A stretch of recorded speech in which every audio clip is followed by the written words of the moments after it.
എന്താണ്? സ്മാർട്ട് ആണ്. തീർച്ചയായിട്ടും അത് സ്മാർട്ട് ആണ്. എല്ലാവരും സ്മാർട്ട് ആണ്. സ്മാർട്ട് ആകുന്നതിന്റെ ഓരോ ചെറിയ കമ്പോണന്റ് കൂടി ഉണ്ട്. എല്ലാവരുടെയും ചുണ്ടിലൊരു സ്മൈൽ വേണം. Very good, smile. കാരണം നമ്മൾ ലോകത്തെ അപ്രീഷിയേറ്റ് ചെയ്യുന്നു, അല്ലെങ്കിൽ നമ്മുടെ മുന്നിലിരിക്കുന്ന വ്യക്തിയെ അപ്രീഷിയേറ്റ് ചെയ്യുന്നു എന്നുള്ളതിന്റെ തെളിവാണ് smile.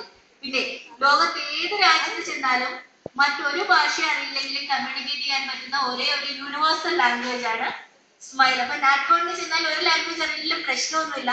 If you have a good smile on your face, keep smiling. കാരണം നമുക്ക് വലിയ കാര്യങ്ങൾ ചെയ്ത് നമ്മുടെ സമൂഹത്തിന് ചെയ്യാനോ, അല്ലെങ്കിൽ ഒരു വ്യക്തിയെ സഹായിക്കാനോ, ഒത്തിരി എല്ലാ റിലേറ്റീവ്സിനെ ഹെൽപ്പ് ചെയ്യാനോ ഒന്നും നമുക്ക് പറ്റുന്നതല്ല. പക്ഷേ നമുക്ക് വളരെ എളുപ്പത്തിൽ ചെയ്യാവുന്ന, ഒന്നും നഷ്ടപ്പെടാനില്ലാതെ ചെയ്യാവുന്ന ഒരു കാര്യമാണ് നമ്മുടെ മുന്നിൽ കാണുന്ന ഓരോ വ്യക്തിയെ നോക്കി സിൻസിയറായ ഒരു നല്ല പുഞ്ചിരി.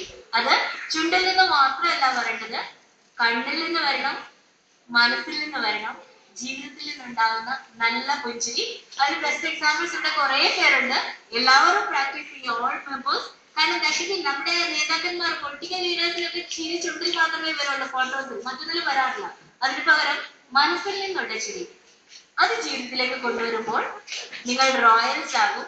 That is all that is needed for this year to be the successful. ഏറ്റവും നല്ല ലോമായിട്ട് മാറാൻ, ഏറ്റവും നല്ല ജയശ്രീ ടീമായിട്ട് മാറണം. കാരണം ഞാൻ ഈ വർഷം